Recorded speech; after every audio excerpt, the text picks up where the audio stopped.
Anda menyaksikan Kompas Bisnis, Saudara, bersama saya Yan Rahman. Saudara, setelah menangkap Presiden Venezuela Nicolas Maduro, Presiden Amerika Serikat Donald Trump memastikan negaranya akan mengendalikan Venezuela. Tindakan Trump mendapatkan kecaman internasional. Pakar industri minyak bilang tujuan operasi militer Amerika Serikat di Venezuela adalah kontrol geopolitik dan kontrol ekonomi atas bahan mentah di kawasan Amerika Latin.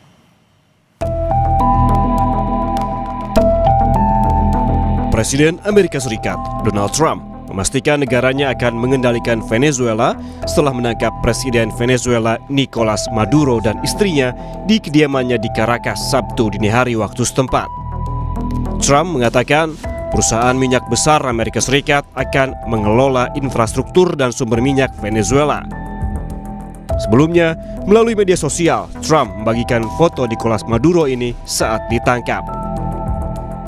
We're going to run the country until such time as we can do a safe, proper, and judicious transition. So we're going to have our very large United States oil companies, the biggest anywhere in the world, go in, spend billions of dollars, fix the badly broken infrastructure, the oil infrastructure, and start making money for the country.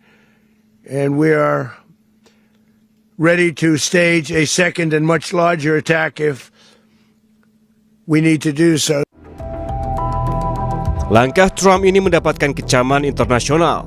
Para ahli memperingatkan bahwa langkah menentang hukum internasional ini berisiko menggoyahkan seluruh kawasan Amerika Latin.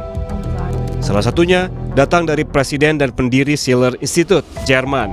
Ia bilang Venezuela adalah negara berdaulat dan Maduro adalah presidennya yang terpilih secara demokratis. Also man will einen Regimewechsel in Venezuela erzeugen und das hätte katastrophale Konsequenzen. Also ganz Lateinamerika könnte wirklich destabilisiert werden. Also das ist eine sehr, sehr gefährliche Lage, aber ich denke, genau wie die anderen regionalen Konflikte werden sie nicht auf regionaler Ebene allein zu lösen sein. Sementara itu, Menteri Pertahanan Venezuela Vladimir Padrino Lopez memperingatkan negara-negara lain untuk waspada atas serangan Amerika Serikat. Menurutnya, serangan Amerika Serikat jadi ancaman serius terhadap tatanan global. Hal itu disampaikan Lopez merespons serangan Amerika Serikat dan penangkapan Presiden Venezuela Nicolas Maduro dan istrinya. Lopez menegaskan langkah Amerika Serikat telah mengguncang warga dan masa depan Venezuela. Lopez meminta warga Venezuela untuk tidak jatuh ke dalam perangkap perang psikologis, ancaman, dan ketakutan yang ingin ditimbulkan oleh pihak lain. Que el mundo ponga sus bardas en remojo, porque esto representa severamente una amenaza contra el orden global. Si hoy fue contra Venezuela, mañana puede ser contra cualquier estado, contra cualquier país. Llamo al pueblo de Venezuela a la paz, al orden, a no caer en las tentaciones de la guerra psicológica, de la amenaza, del miedo que nos quieren imponer. Llamo al pueblo de Venezuela a que retome sus actividades económicas, laborales, de todo tipo, educativas en los próximos días. Di sisi lain, Menteri Luar Negeri Amerika Serikat Marco Rubio mengatakan AS berharap ada perubahan di Venezuela pasca penangkapan Nicolas Maduro. Namun, tidak secara langsung menyebut siapa kini yang menjalani pemerintahan Venezuela. Dalam wawancara dengan sebuah stasiun televisi, Rubio juga menegaskan bahwa langkah pemerintah Amerika Serikat di Venezuela tak perlu izin Kongres. Chief of Staff Susie Wiles told Vanity Fair that an attack on Venezuela's mainland would require approval from Congress. Why didn't that happen, and will it happen with any future action the administration plans to take in Venezuela or elsewhere? This was not an action that required congressional approval. In fact, it couldn't require congressional approval because this was not an invasion. This is not an extended military operation. This is a very precise operation that involved a couple of hours of action. It was a very delicate operation too. Venezuela merupakan salah satu negara yang memiliki cadangan minyak terbesar di dunia, diperkirakan mencapai 300 miliar barel yang mencakup sekitar 17% dari total global. Jauh lebih besar daripada cadangan AS yang sebesar 81 miliar barel. Para ahli industri minyak Venezuela menyatakan bahwa AS selama ini memproduksi minyak mentah ringan yang sebagian besar digunakan untuk produksi bensin dan aplikasi lainnya terbatas. Namun, Venezuela memiliki minyak mentah berat yang tidak dimiliki AS sehingga sangat melengkapi pasar Amerika Serikat. Cuando a diferencia del producto liviano, que se producen gases condensados y más derivados livianos. Entonces, el petróleo pesado compensa las necesidades mundiales del tipo de derivado que nosotros tenemos. Ramiro juga bilang sebagian besar kilang minyak AS dibangun dengan standar untuk mengolah minyak Venezuela, sehingga penggunaan minyak mentah Venezuela lebih efisien daripada pengolahan minyak domestik. Dengan demikian, tujuan operasi militer Amerika Serikat di Venezuela adalah kontrol geopolitik dan kontrol ekonomi atas bahan mentah di kawasan Amerika Latin. Selama ini, kebijakan pemerintah Maduro telah menentang kepentingan Amerika Serikat. Maduro menganjurkan penguatan nasionalisasi sumber daya energi dan mempertahankan sikap anti-AS, menentang campur tangan dan tekanan eksternal. Hal ini menyulitkan Amerika Serikat untuk secara langsung mengendalikan ladang minyak Venezuela, menentukan produksi dan tujuan ekspor, atau memasukkan minyak Venezuela ke dalam cadangan energi yang dapat dikendalikan. Sebelumnya, pasukan militer Amerika Serikat menyerang fasilitas militer di Venezuela pada Sabtu dini hari waktu setempat. Rentetan deru ledakan tersebut terlihat dari ibu kota Venezuela. Pasca penangkapan Maduro, Gedung Putih membagikan sejumlah foto menunjukkan Presiden AS Trump memantau langsung serangan ke Venezuela.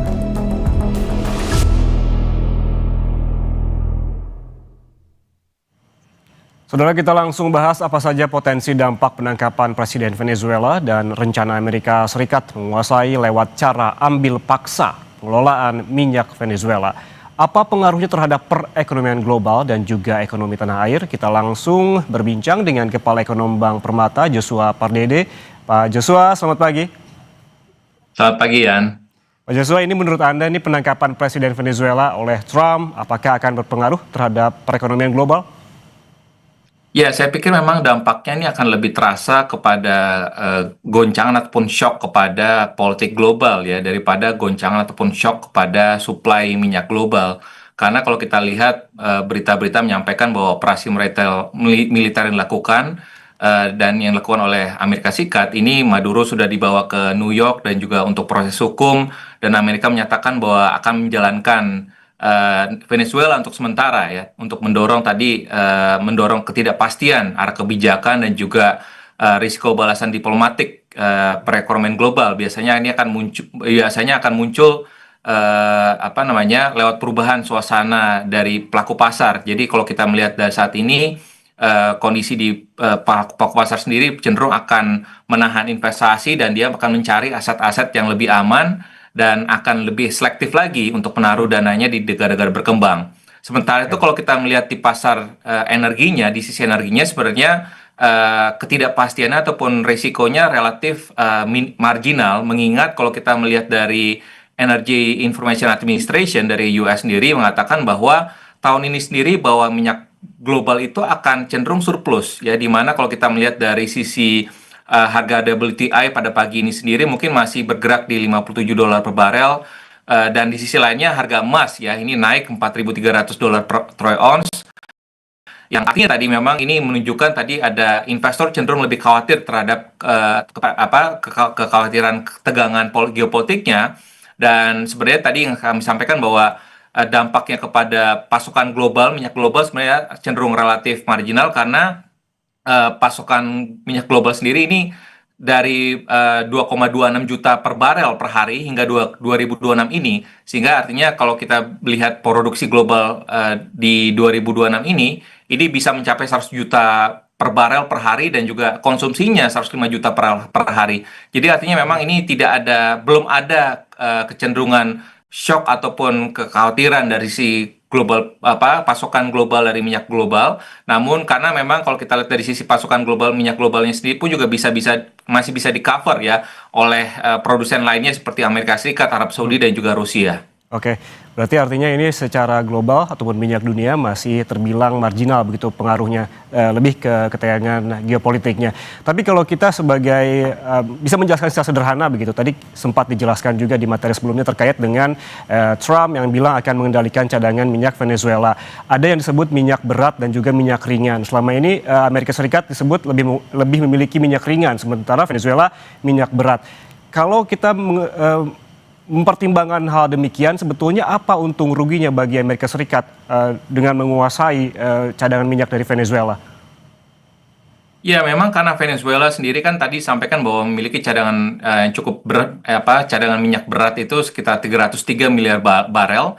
Namun memang mayoritas berkadar sulfur tinggi dan juga yang mahal, dan ini diolah memang membutuhkan teknologi ya dan juga fasilitas khusus sebelum menjadi bahan baku kilang pada umumnya. Ya, artinya memang menguasai cadangan ini tidak otomatis ya, semuanya ini akan menambah pasokan cepat ke pasar. Artinya memang perlu ada proses lagi. Artinya dan itu juga perlu juga adanya kelancaran logistik ekspor. Dan di sisi lainnya, bila Amerika Serikat benar menempatkan perusahaan migasnya untuk memimpin pemulihan proses produksinya, tentunya ini ada insentif strategis juga bagi Amerika Serikat karena kilang di pesisir Teluk Amerika Serikat ini dinilai cocok untuk minyak berat Venezuela ya, artinya sehingga memang mereka bisa mengamankan rantai pasokan yang sesuai dengan kebutuhan kilang. Namun langkah kendali mereka ini bisa mengamankan rantai pasokan yang sesuai dengan kebutuhan bisa berisiko ya, ini akan memicu perlawanan politik ya, sengketa aset dan juga kontrak ya, dan juga ini akan bisa mendorong juga persepsi bahwa penggunaan kekuatan sepihak ini akan menjadi lebih lazim, dan ini justru akan tadi menambah ketidakpastian sistem global dan juga dapat menekan juga risk appetite dari pasar keuangan global sendiri. Kalau tadi Anda menyebutkan Pak Joshua terkait dengan dampak langsung terhadap harga minyak yang belum terlihat hingga saat ini karena memang tadi ada kondisi yang surplus dan sebagainya. Lalu bagaimana dengan jangka panjang apabila kondisi ini terus berkelanjutan? Tapi tahan dulu jawabannya Pak Joshua, sesaat lagi kita kembali, tetaplah bersama kami di Kompas Bisnis.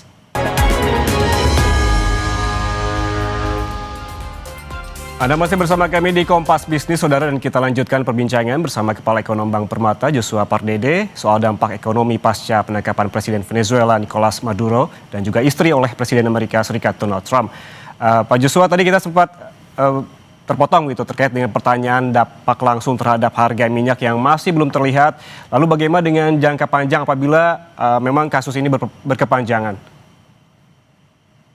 Ya, saya pikir memang kalau kita lihat dari jangka panjang ini, skenario jangka panjangnya tentu ini akan sangat dipengaruhi oleh skenario politik dan juga kemampuan Venezuela untuk menormalkan produksinya ya, bukan hanya sekedar tadi cadangan minyak global di atas kertasnya. Dan kalau kita melihat dalam hal skenario yang paling optimisnya, stabilisasi politik memang diharapkan bisa tercapai dan juga aturan sektor migasnya bisa dibuka kembali bagi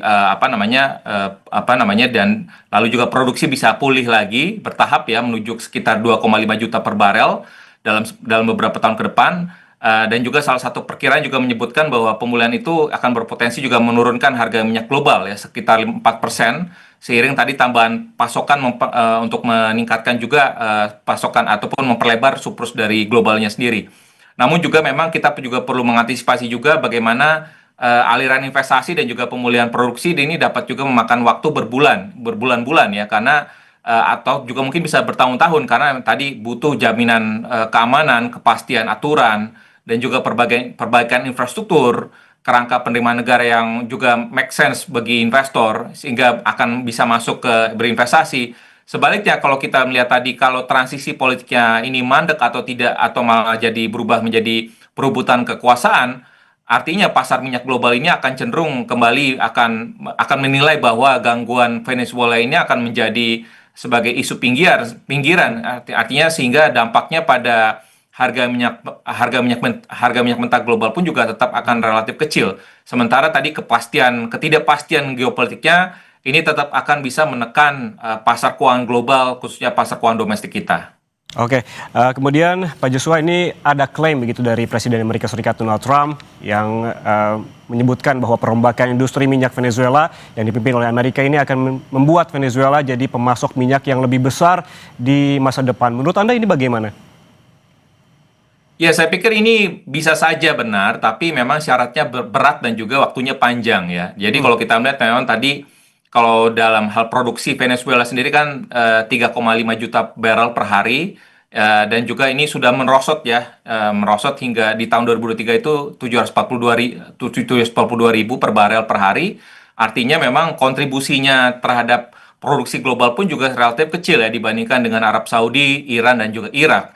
Namun memang kalau kita lihat di atas kerusakan kapasitas sifat dari minyak Venezuela ini kan tadi memang sangat berat ya, artinya biaya ekstraksinya dan juga pengolahan tingginya ini membutuhkan fasilitas pengolahan khusus ya, sehingga tadi pemulihannya tidak hanya soal mengebor lebih banyak saja, tapi juga membangun juga fasilitas-fasilitas untuk peningkatan mutu dari minyak mentah tersebut itu sendiri. Artinya memang tadi butuh juga investasi yang besar juga ya. Artinya kalau tadi dibutuhkan di tahun 90-an saja itu angkanya saja 58 miliar US dollar. Artinya kalau kita present visualkan saat ini mungkin nilai investasi sangat besar sekali. Artinya memang pun juga tentunya investasi besar dan juga mungkin juga akan ada risiko ya. Artinya muncul juga kekosongan kekuasaan, perlawanan dari kelompok bersenjata, korupsi juga yang menggerogoti legitimasi pemerintahan baru, sehingga memang proyek dari pemulihan migas di Venezuela ini bisa tertahan ya, meski memang kalau misalkan tadi ada investasi besar yang sudah diumumkan. Jadi tetap saja bahwa akan ada risiko sekalipun memang ada investasi yang akan masuk dalam perusahaan-perusahaan minyak di Venezuela. Pak Joshua, Anda menyinggung terkait dengan pemulihan produksi minyak Venezuela yang diperkirakan memerlukan waktu yang lama dan juga biaya yang sangat besar begitu. Dihitung-hitung begitu dari yang saya baca, biaya yang dibutuhkan diperkirakan mencapai 58 miliar dolar Amerika Serikat. Artinya ini perlu waktu dan juga modal yang besar bagi AS untuk mendapatkan keuntungan. Apakah ini sepadan menurut Anda? Ya, tentunya di balik latar belakang Trump sendiri, kembali lagi kalau kita melihat dari apa yang sudah dilakukan dari trade war dan juga dengan pengambil alihan ataupun dari operasi militer Trump sendiri untuk menangkap Maduro dan juga mengambil alih dari kilang minyaknya Venezuela sendiri, ini tentunya memberikan indikasi bahwa Amerika Serikat akan menguasai kembali lagi ya produksi minyak mentahnya Venezuela, tapi tentunya kembali lagi ini risikonya cukup besar ya. Namun karena kembali lagi kalau kita melihat tadi mengapa Venezuela ini dikira di assess dari Amerika sendiri cocok, karena tadi kalau kita melihat dari sisi di pesisir Teluk Amerika Serikat ini insentifnya memang strategis ya buat Amerika, karena tadi kilang-kilang di pesisir Teluk Amerika Serikat ini cocok dengan minyak beratnya Venezuela. Jadi memang itu mungkin yang menjadi untuk tadi mengamankan kembali lagi rantai pasok yang sesuai dengan kebutuhan kilangnya di Amerika Serikat sendiri. Jadi artinya ini juga mungkin akan ada pertimbangan yang berat juga buat Amerika Serikat, tapi tentunya kembali lagi ini harus risiko yang lainnya ini harus juga dipertimbangkan juga oleh pemerintah Amerika Serikat ke depannya. Oke, apabila kilang minyak Venezuela ini menghasilkan minyak yang lebih banyak lagi, kalau kita mengacu pada harga minyak global saat ini yang sudah rendah kemarin begitu dan hari ini juga turun, artinya apabila minyak Venezuela juga semakin optimal begitu cadangannya, apakah ini juga akan berpotensi terus menurunkan harga minyak global? Ya, kalau kita melihat memang dari sisi tadi ya harganya dalam jangka pendek ini dampaknya mungkin tidak terlalu besar karena tadi pasokan minyak global sendiri pun juga masih bisa tercover ya oleh anggota OPEC sendiri, dan karena masih surplus surplus globalnya itu masih cukup besar.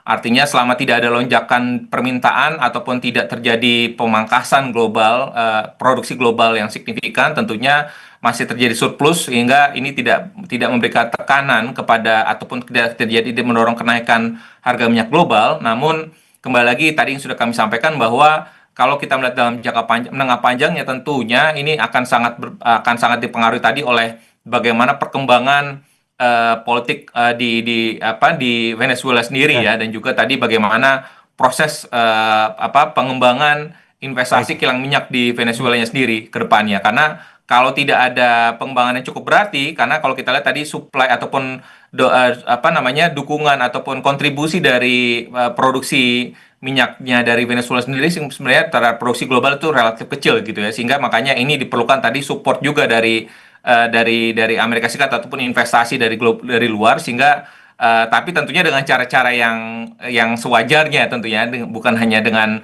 menangkap dari Presiden Maduro sendiri tentunya ya. Kita harapkan bahwa cara-cara yang lebih wajar, yang lebih manusiawi yang harusnya bisa diterapkan oleh Presiden Trump, karena juga tadi cekaman juga sudah banyak dilakukan ya oleh Eropa, oleh Malaysia dan juga beberapa presiden lainnya. Tentunya ini menjadi tantangan baru juga untuk inisiatif Amerika untuk mengakuisisi kilang minyak Venezuela ke depannya. Oke, Pak Joshua, apabila tadi kita membahas terkait dengan apa dampak terhadap global, kemudian apakah ini juga akan berdampak secara langsung dan tidak langsung terhadap perekonomian Indonesia? Ya, kalau kita melihat tadi di pasar domestik sendiri, kita sudah melihat bahwa kemungkinan akan ada short term shocks ya di dalam pasar keuangan domestik kita. Ya, karena tadi akan ada kecenderungan bahwa global investor akan mencari aset-aset yang cenderung lebih aman, safe haven asset, dan mungkin akan mengurangi beberapa aset-aset berisiko, terutama di pasar negara berkembang, dan tentunya ini akan cukup mempengaruhi juga pasar mata uang Asia dan juga negara berkembang pada hari ini.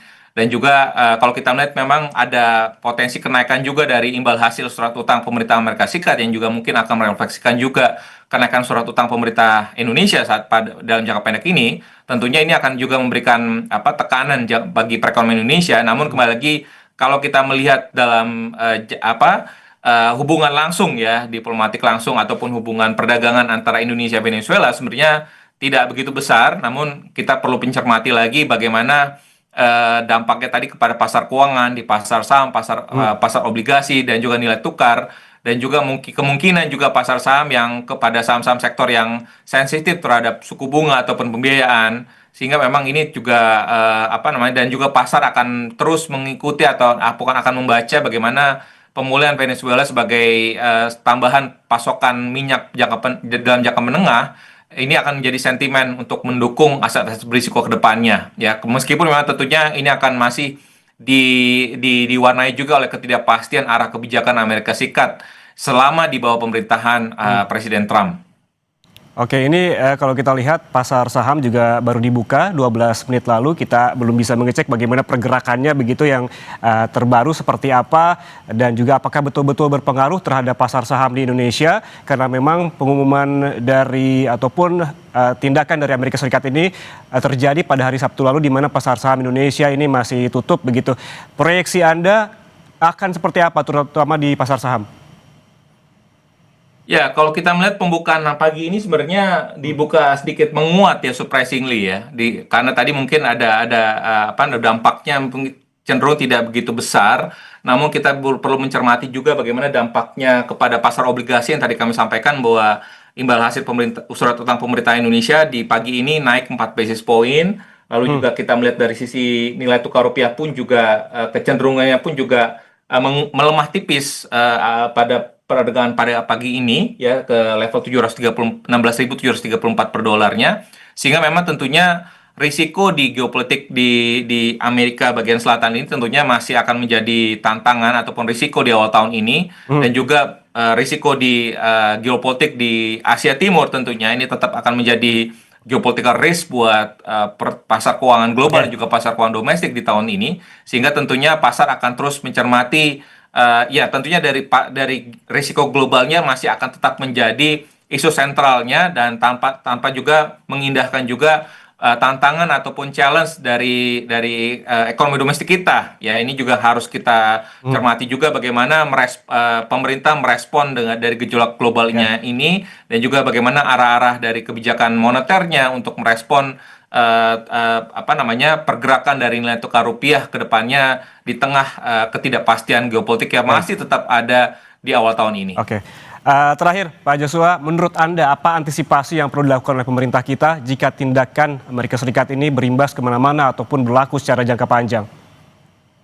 Ya, tentunya perlu adanya bantalan fiskal terhadap shock ataupun guncangan di dalam energi, dan juga tentunya menyiapkan mekanisme penyesuaian, tentunya termasuk juga menyiapkan mekanisme ya seandainya what if ya, kalau misalkan terjadi penyesuaian harga BBM, itu mungkin last optionnya, dan juga bantuan yang tepat sasaran khususnya bagi yang membutuhkan ya, masyarakat berpenghasilan rendah, agar tadi lonjakan dari biaya hidup ini tidak memukul kelompok rentan dan ketika tadi harga minyak dunia ini meningkat cukup signifikan.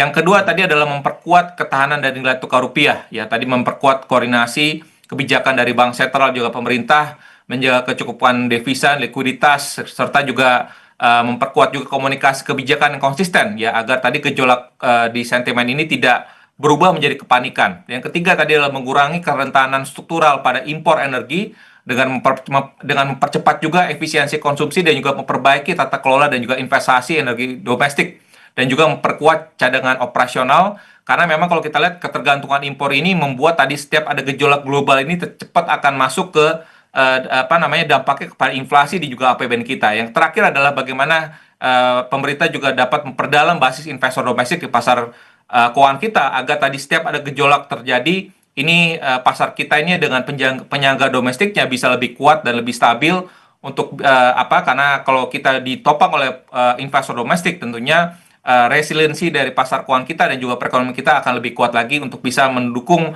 pertumbuhan ekonomi kita yang lebih berkelanjutan lagi ke depannya. Oke, ada beberapa hal yang bisa dimaksimalkan tadi terkait juga dengan investasi, disebutkan oleh Pak Joshua, ada bantalan fiskal, perkuat nilai tukar rupiah, dan juga mengurangi ketergantungan terhadap impor. Terima kasih Kepala Ekonom Bank Permata Joshua Parede atas waktunya bersama kami di Kompas Bisnis pagi ini. Sehat selalu.